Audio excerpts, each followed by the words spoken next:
இன்னைக்கு நம்ம பார்க்க போற படம் ஹர் ஹர் பீம்கேஷ் 2015 ரிலீஸ் ஆயிருக்கு. இது ஒரு பெங்காலி படங்க. இந்த படத்தோட ஒன்லைனர் சொல்லணும்னா ஒரு மிகப்பெரிய ஜமீன்தாருங்க. மனுஷனுக்கு ஒரு 55-56 வயசுக்கு மேல. அந்த வயசுல ஒரு ரெண்டாம் தரமா ஒரு பொண்ணை கல்யாணம் பண்றாப்பலங்க. அந்த பொண்ணுக்கு ஒரு 20-25 வயசு இருக்குங்க. ரெண்டு பேரும் சந்தோஷமா வாழலாம்னு நினைக்கிறப்ப ஒரு பிரச்சனை வந்துருதுங்க. அந்த பிரச்சனையை நான் சமாளிச்சுட்டு முதல் இரவு அன்னைக்கு மர்மமான முறையில இந்த மனுஷன் இறந்து போயிடுறாப்பலங்க. அங்க என்ன ஆச்சு ஏதாச்சுன்ட்டு கதையை கேட்டு நம்ம தெரிஞ்சுக்குவோம். நம்ம சேனல்ல முத முறையை இப்பதான் பாக்குறீங்க அப்படின்னா கீழே இருக்கிற டேக்கான கிளிக் பண்ணிக்கோங்க, பக்கத்துல இருக்க பெல் ஐகானை கிளிக் பண்ணிக்கோங்க. வாங்க வீடியோக்குள்ள போலாம். படத்தோட ஸ்டார்டிங் சீன்ல ஒரு மிகப்பெரிய அரண்மனையை காட்டுறாங்க. இங்க நடக்கிறதுல ஒரு 1940-45 கிட்டங்க. அதாவது சுதந்திரம் வாங்குறதுக்கு முன்னாடி போலங்க. நடு ராத்திரில ஒருத்தன் முக்காடு போட்டுக்கிட்டு அங்க இருக்கிற தபால் பட்டியை திருட்டுத்தனமா பாத்துக்கிட்டு இருக்கான். இந்த ஒரு சமயத்துல மேல இருந்து இந்த சீமன விளக்கு அங்க இருந்து ஒரு சிக்னல் வருதுங்க. டக்குன்னு இந்த பைபிள்லயே அந்த அரண்மனை உள்ள போகுது. அங்க போனோடனே நான் சொன்னதெல்லாம் உண்மையாயிடுச்சு அப்படின்ட்டு அவங்களும் சொல்றாங்க. இவரு உள்ள போறாப்லங்க. அப்படியே கட் பண்ண ட்ரெயின்ல 3 பேர் வந்துகிட்டு இருக்காங்க. இந்த படத்தோட ஹீரோவோட பேரு பாக்ஸிங். பக்கத்துல ஒரு அம்மா இருக்காங்க இல்லையா, இவரோட மனைவி தான். அவங்களோட பேரு சத்யாபதிங்க. நம்ம ஹீரோக்கு அசிஸ்டன்ட் ஒருத்தர் இருப்பாப்ல, அந்த மனுஷனோட பேரு அஜித்துங்க. நல்ல ஒரு ரைட்டருங்க. நம்ம ஹீரோனிக்கு ரீசன்ட் டைம் தாங்க கல்யாணம் இருக்கும். கொஞ்சம் வெளியூருக்கு போயிட்டு வரலாம்னு சொல்லிட்டு ஃப்ரெண்டோட ஊருக்கு வந்திருக்காப்லங்க. அப்படியே விடியவும் செய்து அந்த ஃப்ரெண்டுக்காரர் வேற யாரும் இல்லைங்க, அவர் இந்த ஏரியா இன்ஸ்பெக்டர் வேற. மனுஷனும் எல்லாத்தையும் அழைச்சிக்கிட்டு ஊரெல்லாம் சுத்தி காட்டிக்கிட்டே போறாப்லங்க. அப்படியே கட் பண்ண ஒரு மிகப்பெரிய அரண்மனையை காட்டுறாங்க. அந்த அரண்மனைக்குள்ளேயே கோயில்னா இருக்கு போல. அங்க சாந்தினி ஒருத்தங்க பூஜை போட்டு அங்க இருந்து போறாங்க. இந்த ஒரு விஷயம் மேல இருந்து ஒரு அம்மா பாக்குறாங்க. அவங்களோட பேரு தான் சகுந்தலா. இங்க இருக்கிற ஜமீன்தாருக்கு 2ஆம் தரமா வாக்கப்பட்ட பொண்ணு தாங்க இவங்க. அதுக்கப்புறமா ஜமீன்தாரை காட்டுறாங்க. ஜமீன்தாருக்கு 2-3 மாசமா உடம்பு சரியாம இருக்காப்லங்க. அவரை பாத்துக்கிறது போறதே இல்ல இந்த சகுந்தலா தான். என்னங்க சாப்பிட்டீங்களா அப்படிங்கிற மாதிரி கேக்குறாங்க. இவரு சாப்பிட்டம நான் நல்லபடியா இருக்கேன் அப்படின்னு. அதெல்லாம் நீ வந்ததுக்கு அப்புறம் தான் எனக்கு எல்லாம் நடந்துச்சு. நீ சொன்ன டாக்டர் மூலியமா தான் இப்ப ஓரளவுக்கு ஆச்சு நல்லபடியா இருக்கேன் அப்படின்னு சொல்லிட்டு கொஞ்சம் நெருங்குறாப்லங்க. ஏன்னா இவங்களுக்கு கல்யாணம் ஆனதுல இருந்து முதல் இரவு இன்ன வரைக்கும் நடக்கலங்க. இந்த ஒரு விஷயத்தை பார்த்து சகுந்தலாவும் இதுக்கு அப்புறமேட்டுக்கு என் கூட தானே இருக்க போறீங்க, நம்ம பாத்துக்கலாமே அப்படிங்கிற மாதிரி சொல்லிட்டு அங்க இருந்து கிளம்புறாங்க. அப்படியே கட் பண்ண இங்க ஹீரோனிக்கல புதுசா ஒரு வீடியோ அரேஞ்ச் பண்ணி கொடுத்திருக்காப்லங்க இன்ஸ்பெக்டர். டக்குனு ஹீரோனிக்கிட்டையும் பக்கத்துல ஒரு தண்ணி போகுது இல்லையாம, இதுதாமா கங்கை நதி அப்படின்ட்டு எல்லாத்தையும் ஒவ்வொன்னா சொல்லிட்டு அவரும் கிளம்புறாப்ல. இந்த நதியை பார்த்த இந்த அசிஸ்டன்டும் நானும் வெளியில போயிட்டு வந்துடுறேன்னு சொல்லிட்டு கிளம்புறாப்லங்க. அதுக்கப்புறம் ஹீரோவும் ஹீரோனியும் வம்பளுக்குறாப்ல. அப்படியே கொஞ்சம் ரொமான்ஸ் ஆகுதுங்க. அப்படியே மதியம் சாப்பாடு நம்ம இன்ஸ்பெக்டர் வீட்டுல தாங்க. மனுஷனு தட புடல ஒரு மிகப்பெரிய விருந்தே வைக்கிறாப்லங்க. அந்த மாதிரி ஒரு சிச்சுவேஷன்ல தான் ஹீரோவும் உன்னோட வேலையை எப்படி போயிட்டு இருக்குங்கிற மாதிரி கேக்குறப்ப நம்ம ஆளு இன்ஸ்பெக்டரும் அப்பப்ப சண்டனை பெருசா வெடிக்குமியா. இப்ப கூட ஒருத்தங்களை பிடிச்சோம், அதுவும் சவுத் அமெரிக்காவில இருந்து இங்க வந்து விஷத்தெல்லாம் யாருக்கோ சப்ளை பண்ணிக்கிட்டு இருக்காங்க, அந்த நபரெல்லாம் நாங்க பிடிச்சு வச்சிருக்கோம் அப்படிங்கிற மாதிரி சொல்றப்ப ஹீரோவும் விஷத்தனாவா கடத்துறாங்கிற மாதிரி கேட்க, விஷம்னா இது சாதாரண விஷம் இல்லையா, ரொம்ப பவர்ஃபுல்லானது. ஒரு இன்ஜெக்ஷன்ல வச்சு ஒரு 10 பேருக்கு போட்டோம்னா கொஞ்ச நேரத்திலே அவங்களோட உயிர் போயிடும். அப்பாற்பட்ட விஷயமியா. இப்ப கூட போர்க்களம்னா அங்கிட்டு இங்கிட்டு வெடிச்சுக்கிட்டு இருக்கு. அந்த ஒரு விஷயம் இதுக்காக கூட இருக்கும் அப்படின்ட்டு அவங்க எல்லாம் விசாரிச்சுக்கிட்டு இருக்கோங்கிற மாதிரி இவரு சொல்றாப்ல. இந்த ஒரு விஷயம்லாம் ஹீரோவும் கேக்குறாப்லங்க. அதுக்கப்புறம் எல்லாரும் சாப்பிட்டு முடிச்சுட்டு உட்கார்ந்து இருக்கிறப்ப நம்ம இன்ஸ்பெக்டரோட அசிஸ்டன்ட் வராப்லங்க. இவரு அங்க எஸ்ஐயா தான் இருக்காரு போல. இவரோட பேர் ரத்திகானுங்க. ஜமீன்தார் ஏதோ கடிதத்தை கொடுத்திருக்காரு போல, அதை கொடுக்க தாங்க இவர் வராப்ல. அது என்ன ஏதுன்னு பார்த்தேன், இன்னைக்கு அரண்மனையில ஏதோ சின்ன ஃபங்க்ஷன் மாதிரி வச்சிருக்காங்க. அதனால இன்ஸ்பெக்டருக்கு அழைப்புதல் விட்டுருக்காப்லங்க. இந்த ஒரு விஷயத்தை கேட்ட இன்ஸ்பெக்டரும் வீட்டிலே விருந்தாளி வந்திருக்காங்க, இன்னைக்கு வரவே முடியாதுங்கிற மாதிரி சொல்லிடுறியா அப்படின்ட்டு இந்த மனுஷனை சொல்லி அனுப்புறாருங்க. இந்த ஒரு விஷயத்தை பார்த்த ஹீரோவுமே எப்பாற்பட்ட பணக்காரங்களா இருந்தாலும் சரி போலீஸ் அடிபணிஞ்சு தான் போகணும் போலயே, உனக்கு அழைப்புதல் விடுக்கிறாங்க போலயே அப்படிங்கிற மாதிரி நக்கல் பண்ணவன் டக்குன்னு இன்ஸ்பெக்டருமே அந்த மாதிரினா ஒண்ணும் இல்லையா, ஊர்ல கொஞ்சம் பெரிய மனுஷன் அந்த மாதிரி தான் தெரியுமே தாண்டி வேற எதுவுமே இல்லையா. இது மட்டும் இல்லாம அசிஸ்டன்ட் இருக்காரு இல்லையா, அந்த மனுஷனோட ஊருக்கார பொண்ணாத இந்த மனுஷன் 2ஆம் தரமா கல்யாணம் பண்ணிருக்காப்ல அப்படின்னு அவரோட விஷயத்த எல்லாமே கொண்டு பேச ஆரம்பிக்கிறாப்லங்க. இந்த ஜமீன்தார் இருக்காருலங்க, அவரை பத்தி இன்னும் கொஞ்சம் தெளிவா சொல்லணும்னா அந்த மனுஷனுக்கு ஏற்கனவே ஒரு ஃபர்ஸ்ட் ஒய்ஃப் இருந்திருக்காங்க. அவங்கள ஏதோ ஒரு கொஞ்சம் உடம்பு முடியாம 2 வருஷத்துக்கு முன்னாடி இறந்திருக்காங்க. அந்த மாதிரி ஒரு சமயத்துல தான் இந்த மனுஷன் கடன் வாங்கின ஒரு பக்கத்து ஊருக்காரரு அந்த மனுஷனுக்கு கொடுக்க முடியாம இறந்து போயிடுறாப்ல. அவங்களோட பொண்ணதான் இவர் கட்டிக்கிட்டாப்லங்க. அவங்களோட பேரு தான் சகுந்தலா. ஊர்ல இப்ப என்ன சொல்லிக்கிட்டு இருக்காங்கன்னு, ஏற்கனவே இவருக்குன்னு சொல்லிக்கிற அளவுக்கு குழந்தை இல்ல, அவ்வளவு பணங்காசு இருக்கு. இது மட்டும் இல்லாம இப்ப கூட ஒரு வயசு பொண்ணை கல்யாணம் பண்ணிட்டு வந்திருக்காப்லங்க அப்படிங்கிற மாதிரி ஊர் அறிய பேசிக்கிட்டு இருக்காங்க. ஜமீன்தாருக்கு ஒரு 50-57 வயசுக்கு மேல இருக்குங்க. சகுந்தலாவுக்கு ஒரு 20-25 வயசு தாங்க. வயசு வித்தியாசம் 20 வயசு ஆனா கூட அந்த பொண்ணு அந்த இடத்துல மகாராணி போலதான் இருப்பாங்க அப்படிங்கிற மாதிரி இவர் சொல்லி முடிக்கிறாப்லங்க. அப்படியே கட் பண்ண சகுந்தலா வீட்டை காட்டுறாங்க. அந்த அம்மாவும் இந்த குதிரை சவாரினா இருக்கும் இல்லையா, அது எல்லாமே அரண்மனைக்கு பக்கத்துல இருக்கு போலங்க. அந்த அம்மாவும் டிப் டாப்பா பயங்கர மாடலா வந்து இறங்குறாங்க. இந்த மனுஷனை கை பிடிச்சி அழைச்சிட்டு போறாப்ல. இன்னைக்கு தான் ஒரு ஃபங்க்ஷன் சொல்லியிருந்தோம் இல்லையா, அதுக்கான வேலைகள் ஒரு பக்கத்து போய்கிட்டு இருக்கு. ஃபங்க்ஷனுக்கு முன்னாடி ஒரு பூஜை வேறங்க. அந்த பூஜை எதுக்காகன்னு பாத்தீங்கன்னா மனுஷன் இப்ப உடம்பு சரியாகி வந்திருக்காரு இல்லையா, அந்த மனுஷன் நல்லா இருக்கணுங்கிறதுக்காக தாங்க. இங்கிட்டு பூஜையும் நல்லபடியா போய்கிட்டு இருக்கு. அப்படியே ஈவினிங் ஆகுதுங்க. இங்க ஹீரோக்கு ஒரு போன் காலுங்க. என்ன ஏதுன்னு பார்த்தா அந்த எஸ்ஐ தாங்க. சார் சொன்ன மாதிரியே ஜமீன்தார் வீட்டுல சொன்னேன், உங்களையும் கையோட அழைச்சிட்டு வர சொன்னாருங்கிற மாதிரி அவரும் சொன்ன சொன்னோடனே வேற வழி இல்லாம எல்லாரும் சேர்ந்து அந்த ஃபங்க்ஷனுக்கு போறாங்க. ஊர்ல இருக்கிற பெரிய மனுஷன் 50 பேர் இங்க தான் இருக்காங்க போல. இதே சமயத்துல இன்ஸ்பெக்டர் உள்ள போறாருங்க. போறப்பயே ஒரு நபரும், என்ன சார் போலீஸ்னா இங்க வந்திருக்கீங்க, எதுக்காக டியூட்டிக்கு வந்தீங்களாங்கிற மாதிரி நக்கல் பண்றாப்லங்க. இவரோட பேரு சங்கரு. இந்த சகுந்தலாவோட காலேஜ் ஃப்ரெண்டுங்க. மனுஷன் ஜமீன்தார் கூட பேசி பேசி இங்கேயே செட்டில் ஆயிட்டாப்லங்க. அதுக்கப்புறம் இன்ஸ்பெக்டர் ஜமீன்தார் கூட பேசுறாப்லங்க. என்னங்க நல்லா இருக்கீங்களா, உடம்புனா எப்படி இருக்குங்கிற மாதிரி கேக்குறாப்ல. அப்பதான் ஜமீன்தாருமே, என் உசுரை காப்பாத்தின டாக்டரே இவருதான்ப்பா அப்படின்ட்டு ஒரு நபரை காட்டுறாரு. அவரோட பேரு டாக்டர் பாலிக்குங்க. இந்த மனுஷனை பார்த்த நம்ம ஹீரோவுமே, நீங்க பெங்காலி தானேங்கிற மாதிரி கேட்க, ஆமாங்கிற மாதிரி அவரும் சொல்றாப்லங்க. உங்களை பத்தி நான் கேள்விப்பட்டிருக்கேங்கிற மாதிரி அப்படியே பேசவும் ஆரம்பிக்கிறாங்க. அப்பதான் இன்ஸ்பெக்டருமே நம்ம ஹீரோயினியனை அறிமுகப்படுத்தி வைக்கிறாப்லங்க. ஜமீன்தார் இங்க இருந்து பேசிட்டு அங்கிட்டு போய் சரக்கு அடிக்க ஆரம்பிக்கிறாப்லங்க. மனுஷனுக்கு ஏற்கனவே கல்லீரல்ல பிரச்சனை போல. டாக்டர் கிட்டீங்க நம்ம அஜித், என்னங்க கல்லீரல்ல பிரச்சனைன்னு சொன்னீங்க, சரக்கு அடிச்சுக்கிட்டு இருக்காப்லங்கிற மாதிரி கேட்டானே. அவர் ஜமீன்தாருப்பா, அவர்கிட்ட நம்ம என்ன பேச முடியுங்கிற மாதிரி இந்த டாக்டர் சொல்றாப்லங்க. நம்ம டாக்டரும் ஹீரோவுமே ஒரே ஊருக்காரங்க தான் போலங்க. இந்த மாதிரி ஒரு சமயத்துல தான் ஜமீன்தார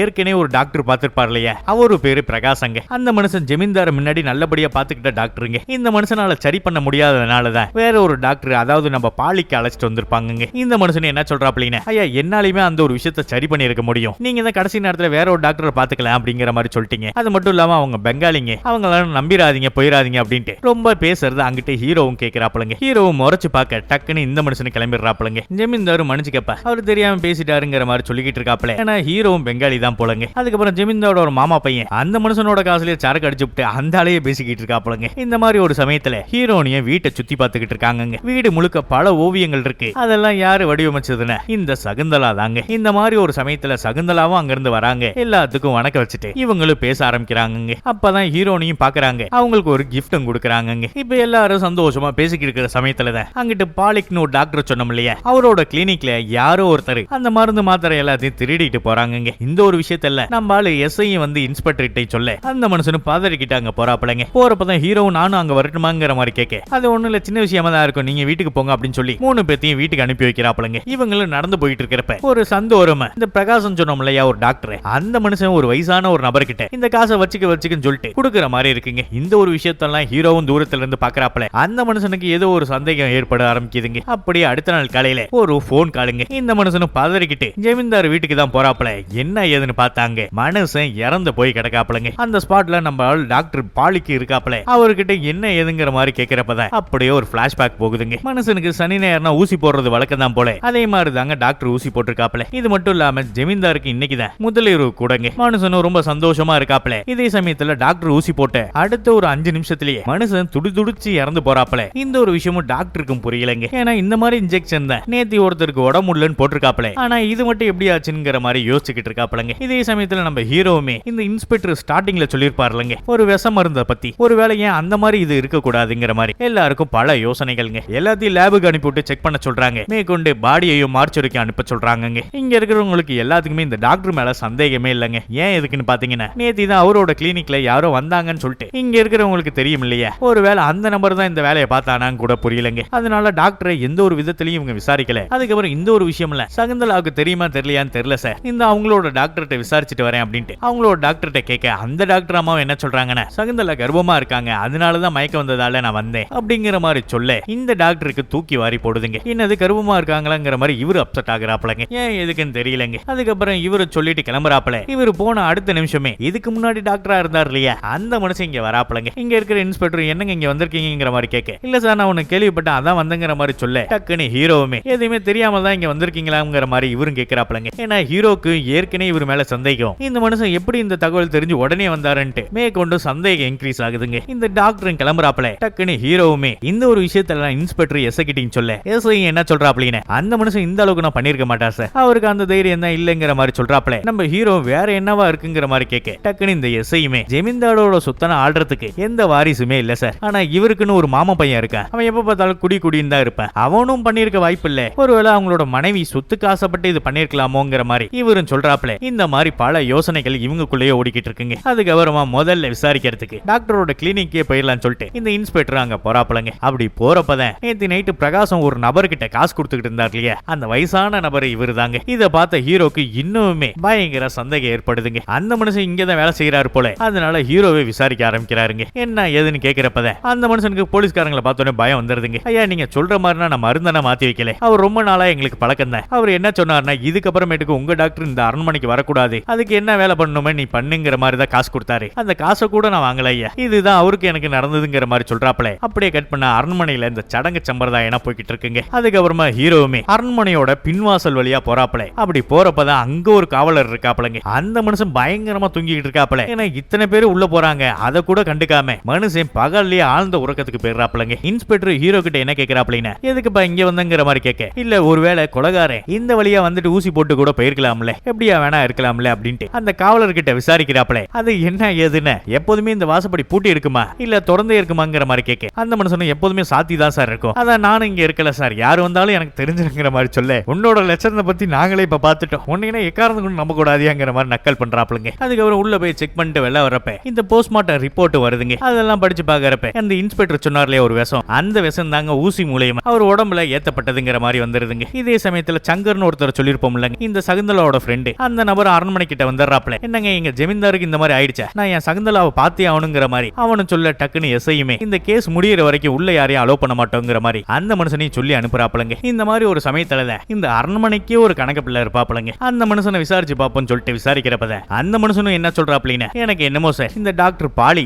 எப்போதுமே ஜமீன்தார் கூட ரொம்பவே க்ளோஸா இருப்பாப்ல, ஆனா அந்த மனுஷன் நல்லவர் தான் சார், ஆனா கொஞ்ச நாளைக்கு முன்னாடி ஜமீன்தார் கிட்ட இருந்து ஒரு 20,000 வாங்கிட்டு போனாரு, ஏதோ கார் எடுக்க போறதா சொல்லியிருந்தாரு அப்படிங்கிற மாதிரி இவர் லைட்டா போட இன்ஸ்பெக்டருக்கு இன்னும் சந்தேகம் வர ஆரம்பிக்க, அந்த காலத்துல எவ்வளவு காசு கொடுத்தோம் போனோன்ட்டு சின்ன ரசீதி நான் கொடுப்பாங்க, இப்ப அந்த ரசீதி இருக்கான்னு கணக்கு பிள்ளை கிட்ட கேட்க, அந்த மனுஷனும் எங்கன்னு தெரியல சார், கண்டிப்பா தேடி கண்டுபிடிச்சு தரேங்கிற மாதிரி இவரு சொல்றாப்லங்க. இப்ப டாக்டர் மேலையும் சந்தேகம் வருது, இந்த கணக்கு பிள்ளை மேலையும் சந்தேகம் வருதுங்க. கடைசியா இருக்கிறது இந்த வீட்டுல ஒரு மாமன் பையன் சொன்னோம் இல்லங்க, அவங்களோட மனைவி கிட்ட விசாரிக்க போறாங்க. ஹீரோ என்ன சொல்றா அப்படின்னா, இங்க இருக்கிற மொத்த சொத்துமே ஜமீன்தாருக்கு அப்புறம் உன்னோட புருஷனுக்கு தான், ஒருவேளை உன் புருஷன் இந்த மாதிரி பண்ணிருப்பாரோங்கிற மாதிரி கேட்க, அந்த அம்மாவுமே எப்ப பார்த்தாலும் அந்த குடிச்சிட்டு தான் வரேன், நானே நிம்மதியா இல்ல சார், கொஞ்சம் கூட சந்தோஷமா இல்லைன்னு சொல்லிட்டு அவங்க போக அங்கிட்டு போனோடனே ஹீரோ கூப்பிடுறாங்க. ஹீரோவும் ஏதோ ரகசியத்தை சொல்ல போறாங்கன்னு சொல்லிட்டு இந்த மனுஷனை என்னங்கிற மாதிரி கேட்கிறாப்ல. அவங்களே என்ன சொல்றாங்கன்னு, அந்த மனுஷனை ஊசியை போட்டா கொண்டாங்க, அது யாரு என்னன்னு எனக்கு தெரியலங்க, நீங்க தேடினீங்கன்னா கண்டிப்பா கிடைச்சிரும் அப்படின்ட்டு ஹீரோ கிட்ட ரொமான்ஸ் பண்ற மாதிரியே இவங்க பேசுறாங்க. ஹீரோக்குமே இந்த ஒரு விஷயம் கேட்கறதுக்காம இங்க வர சொன்னேன் அப்படின்ட்டு அந்த மனுஷன் கிளம்புறாப்லங்க. இதுதான் இப்படி இருக்குன்னு சொல்லிட்டு இந்த சாந்தினின்னு ஒரு அம்மாவை பார்த்தோம் இல்லையா, இவரோட கணவர்கிட்ட விசாரிக்க போன அந்த மனுஷன் நிக்கவே நிதானம் இல்லைங்க, யாரு இங்க வந்திருக்காங்கன்னா அவருக்கு தெரியல, ஏன்பா உங்க மாமா இப்படி செத்து போயிட்டாருங்கிற மாதிரி சொல்ல ஆரம்பிச்சோன்னே எங்க மாமா செத்து போயிட்டாருன்னு சொல்லி கோகோன்னு அழ ஆரம்பிக்கிறாப்லங்க. இதை நான் பார்த்த எல்லாருமே இவங்கிட்ட விசாரிச்சு எந்த ஒரு பிரோஜனம் இல்லைன்னு சொல்லிட்டு அங்க இருந்து கிளம்பிடுறாங்க. அதுக்கப்புறம் சகுந்தலா இருக்காங்க இல்லையா, அவங்களோட ரூமுக்கே போறாங்க. அங்க போனா ரொம்பவே இருட்டா இருக்கு, டக்குன்னு எஸ்ஐ தான் லைட் ஆன் பண்றாப்ல. அங்க பார்த்தா அவங்க இல்லங்க, வெளியில தான் உட்கார்ந்துருக்காங்க போல. அங்க போய் விசாரிக்கலாங்கிற மாதிரி ஹீரோ விசாரிக்கிறாப்லங்க. உங்களுக்கு வேற யாரும் மேல ஏதாச்சும் சந்தேகம் இருக்காங்கிற மாதிரி கேட்க, இந்த மாவை எனக்கு தெரியல சார், நானே ரொம்ப சோகத்துல இருக்கேங்கிற மாதிரி சொல்லிக்கிட்டு இருக்காங்க. டக்குன்னு ஹீரோ என்ன கேட்கிறாப்லின்னு, இந்த சொத்து பத்து பத்தின ஏதாவது அவர் சொல்லியிருக்காராமாங்கிற மாதிரி கேட்க, சகுந்தலாவும் அந்த ஒரு விஷயத்தான நாங்க என்னைக்குமே பேசிக்கிட்டது இல்ல சார், என் பேர்ல ஒரு 5-6 லட்சம் மட்டும் டெபாசிட் பண்ணிருக்கிறதா சொல்லியிருக்காரு, மேற்கொண்டு நாங்க இந்த ஒரு விஷயத்த பேசினது இல்லைங்கிற மாதிரி சொல்றாங்க. இவரு என்ன சொல்றாப்லின்னு, நீங்க கர்ப்பமா இருக்கிறது உங்களோட ஹஸ்பண்டுக்கு தெரியுமாங்கிற மாதிரி கேட்க, அவருக்கு நான் தெரியும் சார், மனுஷன் ரொம்பவே சந்தோஷப்பட்டாரு அப்படின்ட்டு இவங்களும் சொல்லிக்கிட்டு இருக்கிறப்ப அந்த ஹீரோவுமே அந்த காலத்துல இந்த லெட்டர்னு எழுதுவாங்க இல்லையா, அந்த ஒரு விஷயத்தை நோட் பண்றாப்லங்க. ஏன் எதுக்குன்னு, இந்த அரண்மனைக்குள்ள ஒரு போனே இருக்கு, எதுக்கு லெட்டர் எழுதணும் அவசியங்கிற மாதிரி இவரும் யோசிக்கிறாப்ல. இதே சமயத்துல சகுந்தலாவும் மயக்க வந்து கீழே விழுவுறாங்க. டக்குன்னு சாந்தினி தான் வந்து அவங்களுக்கு ஏற்கனவே உடம்பு சரியில்லை சார், இப்ப விசாரிக்காதீங்க அப்படின்னு சொல்லிட்டு அவங்க அனுப்பி விடுறாங்க. இவங்களும் வேற வழி இல்லாம இங்க இருந்து கிளம்புறாங்க. இப்ப அந்த லெட்டர் விஷயத்தை பார்த்தாரு இல்லையா, இன்ஸ்பெக்டர் சொல்றாப்ல, இங்க போன் இருக்கிறப்ப எதுக்கு லெட்டர் எழுதணும், ஏதோ ரீசன்ட் டைமா தான் எழுதிருக்காங்க போல, அந்த மைய கூட காயில அப்படின்ட்டு. ஏன்னா அந்த காலத்துல அந்த மையில எழுதுவாங்க இல்லையா, ரொம்ப நாள் இருந்தா காஞ்சி போன மாதிரி இருக்கும் இல்லையா, இந்த ஒரு விஷயம் நோட் பண்ணிருக்காப்லங்க. இந்த ஒரு விஷயத்தை கேட்ட இன்ஸ்பெக்டருமே என்னன்னு தெரியலையா, மேற்கொண்டு விசாரிச்சாதான் தெரியுங்கிற மாதிரி இவரும் சொல்றாப்ல. அதுக்கப்புறம் வீட்டுக்கு போனாலும் ஹீரோக்கு இந்த ஒரு விஷயம் பத்தி தான் பல யோசனைகள் வர ஆரம்பிக்குதுங்க. என்ன எதுன்னு, சாதாரண ஒரு விஷயத்தையே பிரம்மாண்டமா கொண்டாடுற ஒரு ஜமீன்தாரு, அவருக்கு குழந்தை பிறக்க போதுன்னு தெரிஞ்சிருந்தா கூட மனுஷன் எந்த மாதிரி பண்ணிருப்பாப்ல. ஆனா சகுந்தலா கிட்ட கேட்கிறப்ப அவருக்கு ஏற்கனவே இந்த ஒரு விஷயம் தெரியுங்கிற மாதிரி தான் நம்மள்ட்ட சொன்னாங்க, இந்த மாதிரினா ஏன் பேசி இருக்கணும் அவங்க அப்படின்னு இவரோட அசிஸ்டன்ட் நிறைய விஷயத்த சொல்லிக்கிட்டு இருக்காப்லங்க. இந்த மாதிரி ஒரு சமயத்துல ஒரு போன் கால் வருதுங்க. அது யாரு எவருன்னு பார்த்தா சகுந்தலா தாங்க. இதுக்கப்புறம் இதை பத்தி கேட்கணும் அப்படின்னா நீங்க இந்த இடத்துக்கு வந்துருங்க, நான் என்ன கேட்டாலும் நான் சொல்றேன் அப்படின்ட்டு ஒரு இடத்துக்கு வர சொல்றாங்க. அப்படியே அடுத்த நாள் காலையில ஹீரோவும் அங்க போறாப்ல, சகுந்தலாவும் வராங்க. அவங்களும் என்ன சொல்றாங்கன்னு, எனக்கு ரொம்ப பெருசா சந்தேகமா இருக்கிறது அந்த மாமா பையனும் அவரோட மனைவி மேலதான், ஏன்னா இந்த மொத்த சொத்துமே அவருக்கு அப்புறம் அவங்க மட்டும் தான் அனுபவிக்க முடியுங்கிற மாதிரி தான் இந்த 2 பேத்துக்கு நல்லாவே தெரியும். இவங்க 2 பேரையும் நான் கொஞ்ச நாளா வாட்ச் பண்ணிட்டு தான் இருக்கேன், அவங்களோட நடவடிக்கை நான் சரியில்லை, நீங்க ஏதாவது என்ன ஏதுன்னு கண்டுபிடிச்சு கொடுக்கணுங்கிற மாதிரி காசை நீட்டுறாங்க. டக்குன்னு ஹீரோவுமே அதுனா ஒண்ணு வேணாங்க, என்ன உண்மைன்னு பாப்போம் அப்படின்னு சொல்லிட்டு அந்த மனுஷன் அங்க இருந்து கிளம்புறாப்லங்க. அதுக்கப்புறம் எஸ்ஐ வராப்ல, ஒரு பேப்பரை கொடுக்குறாப்லங்க. என்ன ஏதுன்னு பார்த்தா அன்னைக்கு ஊசி போட்டார் இல்லையா, அந்த ஊசியில விஷம் இருந்திருக்குங்க. ஆனா அவர் எடுத்துட்டு வந்த அந்த குட்டி பாட்டில் இல்ல விஷம் இல்லங்கிற மாதிரி ஒரு ரிசல்ட் எடுத்துட்டு வந்து கொடுக்குறாப்லங்க. இதை நான் பார்த்தேன், இந்த இன்ஸ்பெக்டருக்குமே ஒண்ணுமே புரியல. நம்ம ஆனா பாத்துருப்போம் இல்லங்க, ஒரு பாட்டில் மருந்துல இருந்தது, அந்த ஊசியை வச்சு மருந்து எடுப்பாங்க. ஆனா அந்த ஊசியில விஷம் இருந்திருக்கு, ஆனா இந்த பாட்டிலுக்குள்ள எப்படி இல்லங்கிற மாதிரி இவங்களுக்கு இப்ப பல சந்தேகங்கள் வர ஆரம்பிக்குதுங்க. இந்த ஒரு விஷயத்தெல்லாம் ஹீரோ கிட்ட சொல்ல, இதுக்கெல்லாம் அந்த பாலிக் டாக்டரா கூட இருக்கல, உடனே அவர் இங்க அழைச்சிட்டு வந்துருங்கிற மாதிரி சொல்ல, அங்க போய் கிளினிக்ல பார்த்தா அந்த மனுஷங்க இல்லங்க. எப்படியோ அங்கிட்ட கிட்டமா தேடி அந்த மனுஷனை அலையக்கா தூக்கிட்டு வந்துடுறாங்க. அதுக்கப்புறம் இவங்களோட விசாரணை ஆரம்பிக்கிறாங்க. அது எப்படி சார், ஊசியில விஷம் இருந்திருக்கு, ஆனா நீங்க எடுத்துட்டு வந்த பாட்டில்ல விஷம் இல்ல அப்படிங்கிற மாதிரி கேக்குறப்ப இந்த மனுஷன் என்ன சொல்றா அப்படின்னா ஒண்ணுமே கிடையாது சார், எப்போதுமே நான் ஃப்ரெஷ்ஷா தான் அங்க ஓபன் பண்ணுவேன், இந்த ஒரு விஷயம் அங்க இருந்தவங்க எல்லாத்துக்குமே தெரியும் சார்ங்கிற மாதிரி சொல்ல, அப்புறம் எதுக்கு கார் வாங்கணும்னு சொல்லிட்டு ஜமீன்தார்ட்ட 20,000 வாங்கிட்டு போயிட்டு இந்த வேலையை நீ பண்ணிருக்க கூடாது, நாங்க ஏன் யோசிக்க கூடாதுங்கிற மாதிரி சொல்ல இந்த மனுஷனுக்கு செம காண்டாகுதுங்க. நான் ஏன் சார் அவர்கிட்ட 20,000 வாங்கணும், அது மட்டும் இல்லாம நான் யாருக்கிட்டயுமே ₹1 கூட கடை வாங்கினது இல்லை இன்ன வரைக்கும், நானும் பேசக்கூடாது சொல்லக்கூடாதுன்னு சொல்லிட்டு எவ்வளவு பொறுத்து பார்த்தேன், இப்ப என் மேலேயே அவங்க எல்லாம் சந்தேகப்படுறாங்களா அப்படின்ட்டு இவரு ஒரு உண்மையை சொல்ல ஆரம்பிக்கிறாப்லங்க. அதுவும் என்ன ஏதுன்னு அந்த மனுஷன் 4-5 மாசமா படுத்த படுக்கைய ரொம்ப முடியாத ஸ்டேஜ்ல இருந்தாரு. அப்படியே இருக்கிற நிலைமையில சகுந்தலா தேவி எப்படி மாசமா இருப்பாங்க, அந்த குழந்தை யாரோடதுன்னு முதல்ல கண்டுபிடிங்க சார், இதுலயே பல குழப்பங்கள் இருக்கு அப்படிங்கிற மாதிரி இவரு சொல்றாப்ல. அதனாலதான் அன்னைக்கு அந்த டாக்டர் அம்மா சொல்ல இவரும் பதறி போயிருப்பாப்லங்க. இந்த ஒரு விஷயம்லாம் இவரும் சொல்லி முடிக்கிறாரு. இவங்களுக்கு நிறைய விஷயங்கள் இப்பதாங்க லைட்டா புரிய ஆரம்பிக்குது. டாக்டரும் அங்க இருந்து கிளம்பி போயிடுறாப்ல. ஹீரோ இந்த ஒரு விஷயத்தை யோசிச்சு டைம் போறதே தெரியலங்க. இந்த மாதிரி ஒரு சமயத்துல தான் அசிஸ்டன்டும் ரொம்பவே நேரம் ஆச்சு, வீட்டுல வர உன் மனைவி காத்துக்கிட்டு இருப்ப, சீக்கிரமா இங்க இருந்து கிளம்புங்கிற மாதிரி சொல்ல, டக்குன்னு ஹீரோவும் அங்க இருந்து எங்கேயோ போறாப்லங்க. என்னையா சொல்ல எங்கேயோ போறிய என்னங்கிற மாதிரி கேட்க, அங்க போறது அப்புறமா பார்க்கலாம் இரு அப்படின்னு சொல்லிட்டு அந்த அரண்மனைக்கு பின்னாடி வழியா போறாப்லங்க. என்ன ஏதுன்னு பார்த்தா அந்த அஞ்சலி பெட்டின்னு சொல்லுவோம் இல்லங்க, இந்த போஸ்ட் நான் போடுவோம் இல்லையா, அந்த பெட்டியை பாக்குறாப்லங்க. இதே சமயத்துல அங்க யாரோ வர மாதிரி இருக்கு, இவங்க ஒளிஞ்சுக்கிறாங்க. அது யாரு எவருன்னு பார்த்தா இந்த சங்கரும் டாக்டர் பிரகாசமும் சரியான போதையில அங்க வராங்க. சகுந்தலாங்கிற மாதிரி கூப்பிட்டோன்னே வெளியிலேயே காவலுக்காக ஒரு போலீஸ் வர போட்டிருக்காங்க போலங்க. அந்த மனுஷன் யாரு என்னமோ சொல்லிட்டு துரத்துக்கிட்டு போறாப்லங்க. ஹீரோக்கு இவங்க இந்த வழியா வராங்கிற மாதிரி பெரிய சந்தேகம் வர ஆரம்பிக்குதுங்க. அதுக்கப்புறமா வீட்டுக்கு போறாப்ல. வீடே இருண்ட நிலைமையில இருக்குங்க. லைட்டை போடவும் ஹீரோ தடுமாறி போறாப்ல. ஹீரோனையும் சுவிட்ச் இந்த பக்கத்து இருக்குங்கிற மாதிரி சொல்றாங்க. அவங்களும் மிகப்பெரிய ஒரு கோவத்துல இருக்காங்க. ஏன்னா இங்க வந்ததே ஜாலியா வெளில போயிட்டு கொஞ்சம் சந்தோஷமா இருக்கணும் தான் வந்திருப்பாங்க. ஆனா இந்த மனுஷன் இந்த மாதிரி பண்ணிக்கிட்டு இருக்கிறதுனால செம்ம காண்ட்ல இருக்காங்க. அதுக்கப்புறமா இவர் எப்படியோ பேசி கீசி அவங்கள சமாளிச்சிடறாப்லங்க. அப்படியே அடுத்த நாள் விடிய செய்து இந்த இன்ஸ்பெக்டர் சங்கர் வீட்டுக்கு போறாப்லங்க. நேத்து எதுக்கியா பின்வாசல் வழியா நீ சகுந்தலா பார்க்க போகணுங்கிற மாதிரி கேட்க, நாங்கன்னா போவே இல்லைங்கிற மாதிரி இவரும் சொல்றாப்ல. நீ எங்கள்கிட்ட நடிக்காதே, அங்க இருந்த போலீஸும் பாத்துருக்காப்ல, மேற்கொண்டு இவங்க 2 பேரும் பாத்துருக்காங்கிற மாதிரி சொல்ல இந்த மனுஷனும் வேற வழி இல்லாம சொல்றாப்லங்க. என்னோட காதலிய பார்க்க நான் எந்த டைம் வேணா நான் அங்க போவேன், கேட்கறதுக்கு நீங்க யாருங்கிற மாதிரி கேட்கறாப்ல. இது என்னடா புது ட்விஸ்டா இருக்குங்கிற மாதிரி நமக்கு தோணுதுங்க. அந்த மனுஷனும் செம்ம போதையில கத்திக்கிட்டு இருக்கான். உடனே அந்த ஆள ரூம்ல போட்டு சாத்திட்டு இந்த டாக்டர் என்ன சொல்றாப்லின்னா, இவங்க 2 பேரும் ஒரே காலேஜ்ல தான் சார் இருந்தாங்க, இவரோட காதலி தான் அந்த சகுந்தலை, ஆனா இப்ப இல்லங்கிற மாதிரி இந்த மனுஷன் கண் கலங்கி சொல்றாப்லங்க. உங்கள்ட்ட என்ன பேசி தீராதலான்னு சொல்லிட்டு அங்கிருந்து கிளம்பிடுறாங்க. நம்ம ஹீரோ தான் அரண்மனையோட பின்வாசலுக்கு வராப்லங்க. அப்பதான் கணக்கு பிள்ளைங்க ஏதோ ஒரு போஸ்ட் எடுக்கிறார் போல. அப்பதான் ஹீரோவும் எத்தனை மணிக்கு இந்த போஸ்ட் வந்து எடுப்பீங்கிற மாதிரி கேட்க, நான் சில டைம் 7 மணிக்கு வருவேன் சார், 8 மணிக்கு வருவேன், அதுக்கப்புறமா இங்க வரமாட்டேன் சார்ங்கிற மாதிரி சொல்றாப்ல. நம்ம ஹீரோ அவர்கிட்ட விசாரணையை போடுறாப்லங்க. என்ன ஏதுன்னு பார்த்தா அந்த டாக்டர் 20,000 வாங்கிட்டாருன்னு சொல்லிட்டு இந்த மனுஷன் சொன்னதால தாங்க அங்க போய் கேட்டுருப்பாப்ல. அந்த ஒரு விஷயத்தை கேட்க ஆரம்பிக்கிறாருங்க. உண்மையா சொல்லுங்க, அந்த 20,000 எப்படி காணாம போச்சு, நீங்க சொல்லல அப்படின்னு உடனே இந்த இடத்துக்கு இன்ஸ்பெக்டர் தான் வர சொல்லிடுவேன் அப்படிங்கிற மாதிரி மிரட்டுறாப்ல. அந்த மனுஷன் கை கால நடுங்க ஆரம்பிக்குதுங்க. இந்த ஆளுதான் ஏதோ வேலை பார்த்திருக்காங்கிற மாதிரி ஹீரோக்கு தெரிய வர இப்ப கணக்கு பிள்ளை என்ன சொல்றாப்லின்னு, இல்ல சார் எனக்குன்னு பல சொத்துக்கள் இருந்துச்சு, ஆனா என் பையன் சூதாட்டத்துல எல்லாத்தையும் இழந்துட்டேன், மேற்கொண்டு கொஞ்சம் கடன் வச்சிருந்தேன், பையன் அந்த கடனால ரொம்ப கஷ்டப்படுறான்னு சொல்லிட்டு யாருக்கும் தெரியாம நான் தான் சார் எடுத்துட்டு போய் கொடுத்தேன், என்னைய மன்னிச்சிருங்க சார், எப்படியாச்சும் இந்த கடனை நான் அடைச்சிருவேங்கிற மாதிரி மனுஷன் கண் கலங்கி சொல்றாப்லங்க. ஹீரோக்குமே இவர் உண்மையதான் சொல்றாருங்கிற மாதிரி புரியுதுங்க. அதுக்கப்புறமா சாந்தனின்னு விசாரிக்கிறப்ப இவருக்கு போதுமான தகவல் எதுவுமே கிடைக்கலங்க. அதுக்கப்புறம் வீட்டுக்கு போறாப்ல. ஹீரோனுக்கு ரொம்ப சந்தோஷங்க, ஏன்னா கணவன் சீக்கிரமா வந்துட்டாரு இல்லையா, அந்த ஒரு விஷயம் தாங்க. அதுக்கப்புறம் ஒண்ணு மண்ணா இருக்கிறப்ப அப்ப கூட இந்த ஒரு கேஸ் தாங்க அவருக்கு ஞாபகம் வருது. அப்படியே அடுத்த நாள் காலையில அந்த அரண்மனைக்கு தாங்க போறாப்ல. ஒரு ஓவியத்தை பார்த்து ரொம்ப நேரமா உட்கார்ந்துருக்காப்ல. அப்பதான் இன்ஸ்பெக்டர் இங்கேயே உட்கார்ந்துருக்கேங்கிற மாதிரி கேட்க, இந்த மனுஷன் நான் சகுந்தலாவை பார்த்துட்டு சொல்லிட்டு அவங்களோட ரூமுக்கு போறாப்லங்க. நீங்க இதுக்கப்புறம் போய் சொல்லி மயக்கம் போடுற மாதிரி நடிக்க வேண்டியது இருக்காது, ஏன்னா எனக்கு எல்லா விஷயமும் தெரிஞ்சிருச்சு, உங்களுக்கு எப்படி ஒரு 4-5 மாசத்துக்கு முன்னாடி தான் கல்யாணம் ஆயிருக்கும், அதுக்குள்ள நீங்க எப்படி கர்ப்பமா இருப்பீங்க, இது மட்டும் இல்லாம நீங்க பிரெக்னெண்டா இருக்கிற விஷயம் ஜமீன்தாருக்கு தெரியும்னு வேற சொல்றீங்க, ஆனா அந்த மனுஷன் சாவர நொடி வரைக்குமே அந்த ஒரு விஷயம் தெரியாது, இது மட்டும் இல்லாம நீங்க கல்யாணம் பண்ணிட்டு வந்தப்ப அவர் படுத்த படுக்கையில தான் இருந்தாரு, இதெல்லாம் எப்படிங்கிற மாதிரி கேட்க, டக்குன்னு சகுந்தலாவும் அவங்க பீரோல இருக்க எல்லா நகையுமே எடுத்து கொடுத்து உங்களுக்கு எவ்வளவு வேணா எடுத்துட்டு போங்க அப்படிங்கிற மாதிரி சொல்ல ஹீரோவும் லைட்டா சிரிக்க ஆரம்பிக்கிறாப்லங்க. அப்படியே கட் பண்ண ஹீரோவும் நடந்ததெல்லாம் வச்சு பாக்குறப்ப யாரோ ஒருத்தங்க தான், ஆனா நமக்கு தெரியல,